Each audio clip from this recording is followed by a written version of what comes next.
is Austin from awfulmedia.com, and today we're going to pick up where we left off a few days ago on our WordPress theme. We were working on the navigation menu and we didn't get very far. Today we're going to polish the menu a little bit and set up our drop-down menu. If you notice from the menu right here in front of us, I added the few links. I have the home link, then I have a games with a little Unicode symbol there. And all I've done is drag these off to the side, and that makes it the sub-menu of that button right there, of that menu title. So if we were to look at this, go to localhost, this is what we get, and that's not what we want. But what we want is whenever I hover over the games link right there, that these pop up. So how can we do that? We're going to do it in a strictly CSS technique. So we're going to only be using CSS and no JavaScript, no jQuery brought in for this part. But since we are doing a responsive website, we're going to be using a little bit of jQuery to toggle the navigation. So whenever I go down to a certain resolution, we're going to turn the navigation into a button. You can click the button, and then the navigation menu will animate down from that button, and you'll have all your links that way. So we're going to be using jQuery for that, but not for the transition from hidden to visible on the drop-down. So let's get started here. We left off with the CSS reset. And what we have to do is, actually, first of all, I got a comment on the last video. Somebody said they didn't really understand why we used an array. And in a lot of cases, and especially this one, WordPress has a few values that we have to set a value for it to understand, or it will just use a default value. And one of those values is the container class. And setting this as main nav will set the class of the container for this navigation to main nav. And we're changing the tag, the container tag, to nav. And the reason we're using an array is so we can put all of this into one line. We can define all of these values, and there's a lot more, but we don't have any use for them right now. And we can define all these values in a single array and store them all within this function. That's the only use for that right here. And we could go on. We could say comma and define other things, but we don't have to. But anyway, just wanted to clear that up. If you have any questions, let me know and I will try to explain them better than I did, I guess, because the goal of these videos is to teach you something different, something new. And if I'm failing, if you don't learn what you came here to learn, then it's not working. So ask, tell me, I didn't quite get this, I didn't quite get that, and I'll try to explain it. But anyway, back to our style sheet. We're going to define a class for the nav bar. My navigation menu is going to have a background color. That's not how you do it. Of 5CA 5CC. Click Control S, view that, and that's what we get. Beautiful. It's going to have a height of 50 pixels, and I'm going to add a CSS3 box shadow. 2 pixels, 2 pixels, 0, and the color of the shadow, and get rid of that one. Now these are the location of the shadow, and this is the blur. So these are the offsets, the 2 pixel, 2 pixel. So it's going to be 2 pixels down and 2 pixels to the right, and it's going to have 0 feather, 0 blur, or 0 distance, depending on like where the light source is. But that's it doesn't really apply here. It's all just 2D stuff. So it's just the amount of blur that the shadow has, and we want 0. We want a nice hard edge around the shadow. I'm doing so many hand motions to explain this, and you're not getting any of it, but it's fine. So if you view this, that's what we get. Beautiful. But it's not really working with our links because our links are still block, or the list items are still block. We want to set them to inline and get them to span out this way. That's what we're going to do next. We're going to say main nav which again is what we set the value to right here. The container class is main nav, and we're going to say the main nav UL and the main nav LI are going to be display, display, and line. Save that and view that, and there we go. Quickly, let's look at the page source and show you what this menu is actually producing and what we're actually styling with CSS. See, the nav is got the class of main nav, which we defined ourselves, and then inside that we have an unordered list with an ID and a class. And inside that we have a list item, like you normally would. And inside one of these list items, this one right here, we have a UL, an unordered list within a list item. And that is the submenu for this navigation menu. So what we have to do is hide that submenu and only show the submenu whenever the list item parent has been hovered. That sounds kind of confusing, but it's actually pretty simple. It's just a little bit of a complex CSS selector we have to go through. Before we do that, let's style the links. So I'm going to say main nav A. So any anchor tag will receive this style within the main nav. So that means the submenu and the top menu will both receive these styles. I'll set the padding real quick. We're going to say 0, 20 pixels, 0, and 20 pixels. Keep in mind, this is not a beginner web design tutorial. This is a WordPress beginner tutorial. If you don't know HTML and you don't know CSS, I'm not really going to take the time to explain every little thing. So check out my last series and the series before that, more specifically if you're a very basic beginner. If you're just starting, I have a basic tutorial series, so be sure to check that out. And then I have a little bit more advanced series where we work in Photoshop and then we take it over to a notepad and flush it out there. And then I'm doing this one, which is for people who want to get into WordPress. Keep that in mind, not a beginner tutorial for web designers. I'm going to make sure there's no underlines. I'm going to say text decoration none. Set the line height to 50 pixels. Now, I said I wouldn't explain everything, but I'm going to explain this. We set the height of our navigation bar to 50 pixels. So if we set the line height of our anchor tag to 50 pixels, that means it's going to be right in the center. Our text, our buttons, our links will be right in the center of our navigation bar. And this is really one of the very few ways to center your text within an element, within a parent, without doing any more hacking and stuff. But we don't like doing that kind of stuff. So this is a way that a lot of people use. There's a couple different ways, but this is the way I use to center text vertically within a menu or within any kind of container. We just match the line height or make it more. It could be 70 pixels, that would work just as well. But it has to be the height or more. It cannot be less, because I mean, just think about it, that wouldn't work. So now if we Control S and view that, they're going to be right in the center. And we're making pretty good progress, actually.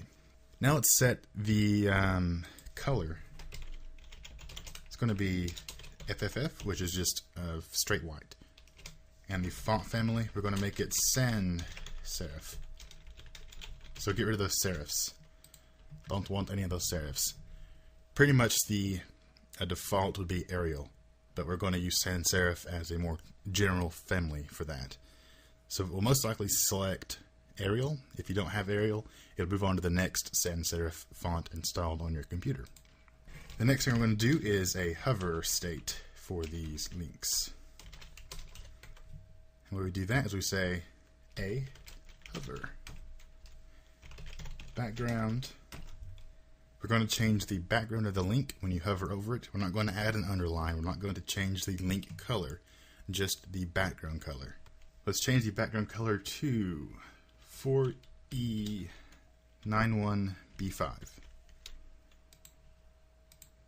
Boom. Now when you hover over it, you get that. But that's not really what we want. We want it to be the full size of that, don't we? And we'll get to that. What we're going to do now is say, oh, I'm not keeping my spacing consistent. And that really bothers me. There we go. Main nav ULA. Now I'll explain this. We're selecting the first unordered list, and then we're going inside of that unordered list, and we are selecting the next unordered list. So if we look in the source, we're going to this unordered list, and then we're going inside that list to this unordered list. So we're styling these anchor tags specifically. Again, I said some of these selections will get a little complex, but it's not that difficult to comprehend. Now these will be the drop-down menu links. So we're styling, and we're styling the drop-down menu links specifically. And I'm doing it in this order because I know what I am going for. So I mean, this may not be the order you do it from scratch, but I know what I'm going for in my head. So I'm just writing it out as it flows on the page. So the width of this is going to be about 135 pixels. That's wide. That's how wide the anchor tags will be on the drop-down menu. That'll all make sense once we get there. Line height is going to be about 40 pixels or so. We'll probably adjust that. And I know I'm going to want some padding on the top and bottom, so I'm going to say padding 0 and 20 pixels. I want these to display as block.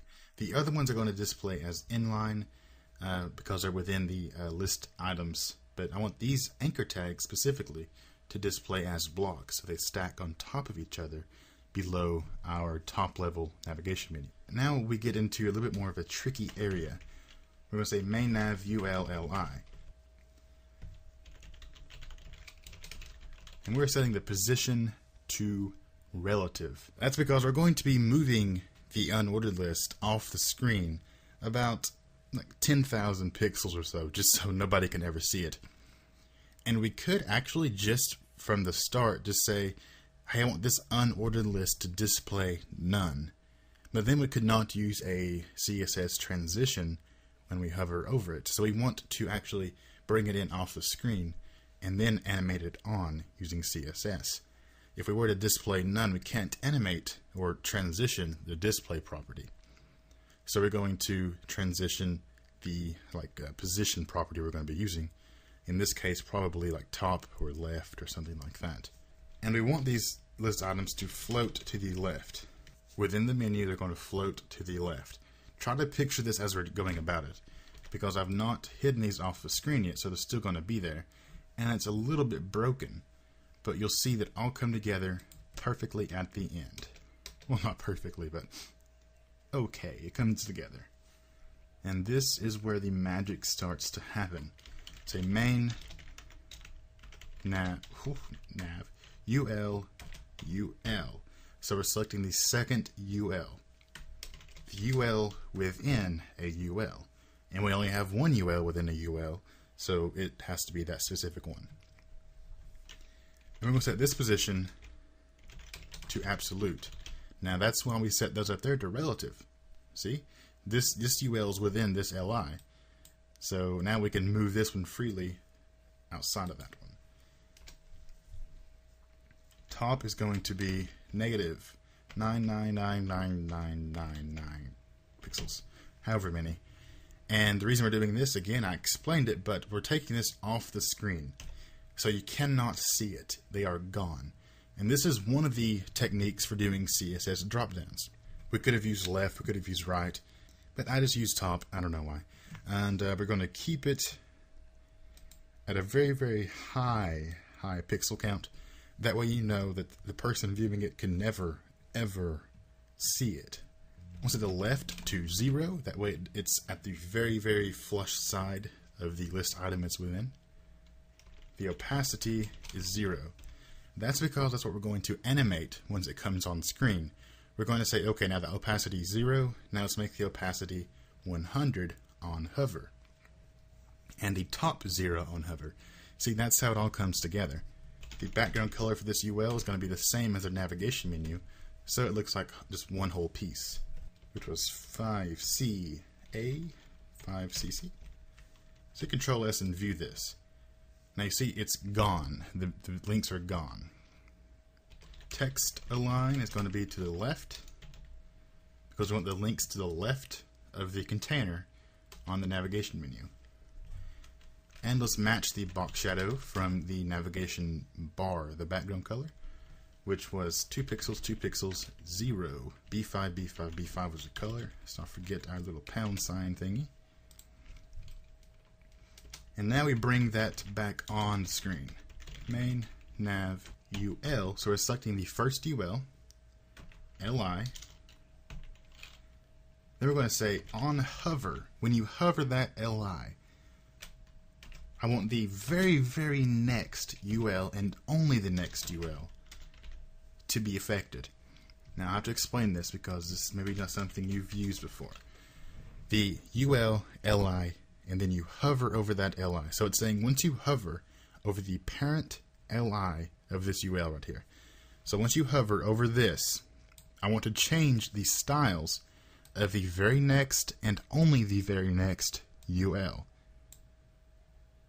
Does that make any sense? So you want to change the styles for the very, very next UL once the LI parent has been hovered. And what we're going to do is actually just change the position. Well, the position already is absolute. Well, let's see here. We're going to make the top 100%. And why are we doing that? Because we're going to make sure that it's at the very, very top it can be without being too far. So we can make it 90%, we can make it 150%. But we want it to be at the very, very top it can be, but be only within that container, not go outside of the container, stay in the container, but at the very, very top. Then we're going to change the opacity to 1. So it goes from the 0 opacity to 1. It goes from top being that to top being 100%. Now that's on hover of the LI. Refresh this, and you get the point, but something is going on here that I missed. Okay, so it took me a minute to find my issue, and my issue was a simple typo. Right here we have an extra I. That was making the crazy glitchy thing that was going on there. And also, I did not make the navigation links or just the anchor tags block elements. And we need to do that because actually the anchor tags aren't inline elements. That's why we're not getting the background to be the full height and width that it is defined to be. And also they're not taking up the space they should be. So we're going to make them a block element. And if we view that now, everything should kind of fall right into place. And there we go. We now have a WordPress drop-down navigation menu that is controlled from the administrator panel. How cool is that? So I can just say, well, I don't want this one anymore. I can remove that just like that. Come here and refresh. I don't know why I'm on the category page. And it's gone. Did not have to go into a file and mess around with any code after you've done this, of course. And you can do it all just from the back end of your website. Don't have to touch a single line of HTML to do that. Now, I could not decide if I wanted to use a drop down for my games categories or just kind of list them throughout here, like action, adventure, shooter, puzzle, out through here as a list. And I still don't know, but for now we're going to use the drop down menu. Now in the next part we're going to work on the responsive part of the navigation menu.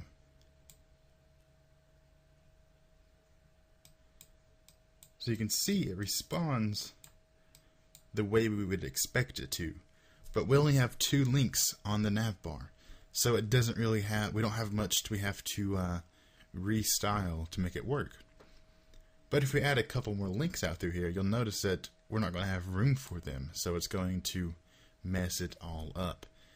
So what we'll do is once we get down to like right here, we'll convert our navigation menu into a single button.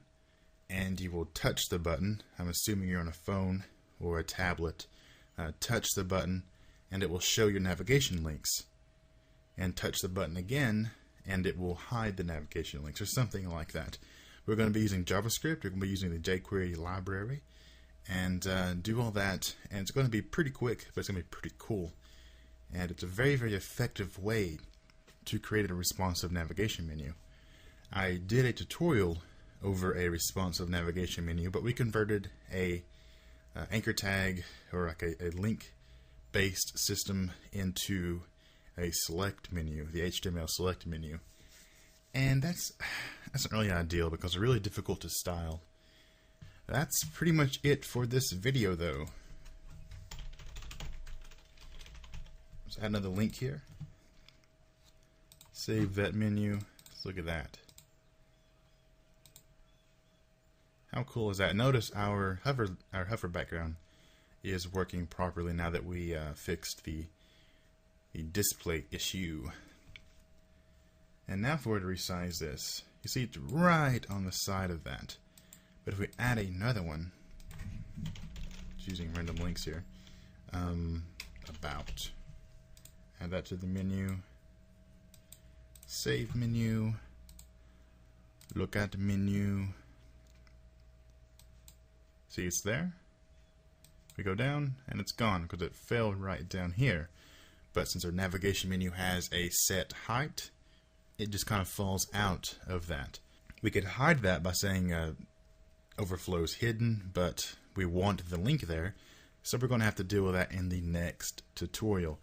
Please subscribe for that. We will wrap up the navigation menu, I hope, and move on down the page to the featured slider part. And I don't really know what we're going to do with that, but we are going to do some sort of featured game slider. We'll see. So thank you for watching. Like the video if you liked it. Please leave a comment if you have any questions. I try to answer them. And check out awfulmedia.com for themes and templates and just random things about web design. And I have a user interface, a CSS user interface kit that I am working on. You can go ahead and download that now. It's called Pop UI. Go to awfulmedia.com/pop, P-O-P, and check that out. And I will see you next time.